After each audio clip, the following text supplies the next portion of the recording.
रज़िबिल्स्की तारे की खोज 1960 के दशक में हुई थी। तब से खगोल शास्त्री इसकी अनूठी रासायनिक संरचना से हैरान हैं। इस तारे में लगभग असंभव लगने वाले बेहद दुर्लभ तत्वों के होने का संदेह है। चिली में यूरोपियन सदर्न ऑब्जर्वेटरी के टेलीस्कोप पर विशेष उपकरणों का उपयोग करके वैज्ञानिक शोधकर्ताओं ने इस तारे के चुंबकीय क्षेत्र की विस्तृत रीडिंग ली। इसके बाद उन्होंने ये पाया कि इस तारे की घूर्णन अवधि यानी कि अपनी धुरी पर एक पूरा चक्कर लगाने में लगने वाला कुल समय वास्तव में लगभग 200 वर्षों के लंबे समय तक फैला हुआ है, जो कि सामान्य से बहुत ही ज्यादा धीमा है। बेशक एप स्टार्स कहे जाने वाले और भी अजीबोगरीब पिंड मौजूद हैं। वे तारों की एक रासायनिक रूप से दिलचस्प श्रेणी हैं, जो बहुत धीरे घूमते हैं, जिनका एक चक्कर 1000 साल तक का समय लेता है। इन तारों को और भी खास बनाता है रासायनिक तत्वों की एक विस्तृत श्रृंखला, जिसे खगोल शास्त्री उनके तारकीय स्पेक्ट्रम का विश्लेषण करते समय खोजते हैं। लेकिन अगर हम प्रिज़िबिल्स्की तारे को देखें तो हम पाएंगे कि ये अन्य एप स्टार्स के समान भी है और उनसे अलग भी।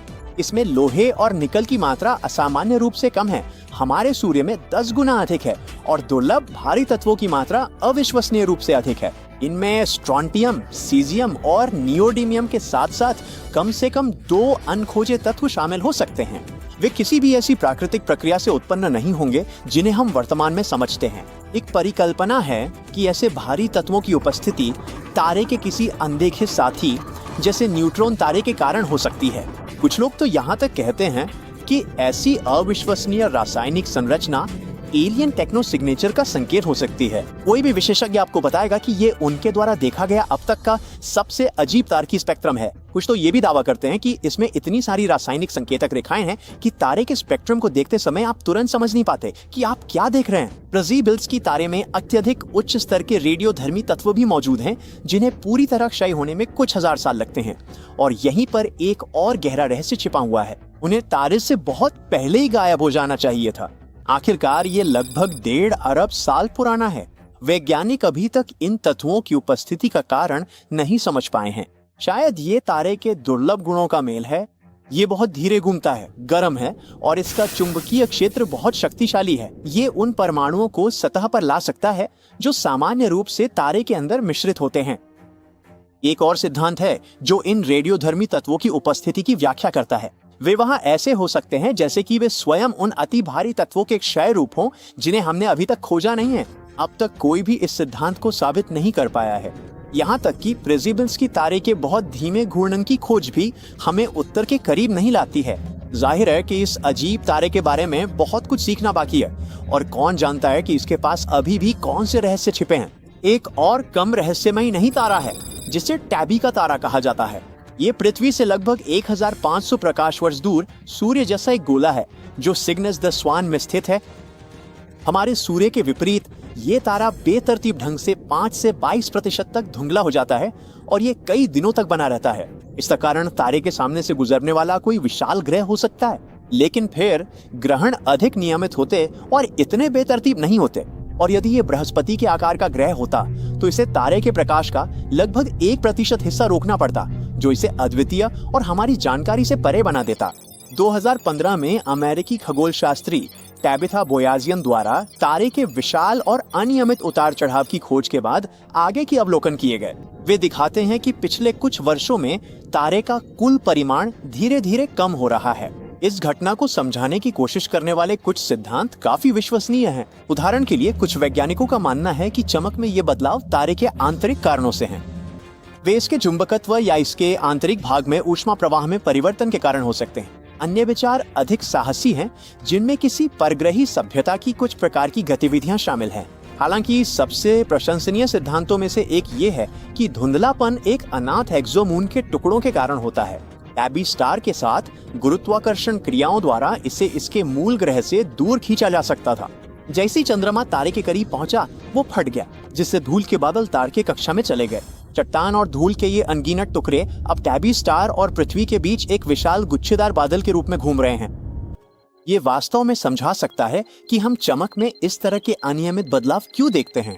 आमतौर पर जब खगोल शास्त्री सर्पिल भुजा संरचना देखते हैं तो वो एक आकाशगंगा निकलती है, लेकिन इस मामले में ऐसा नहीं है।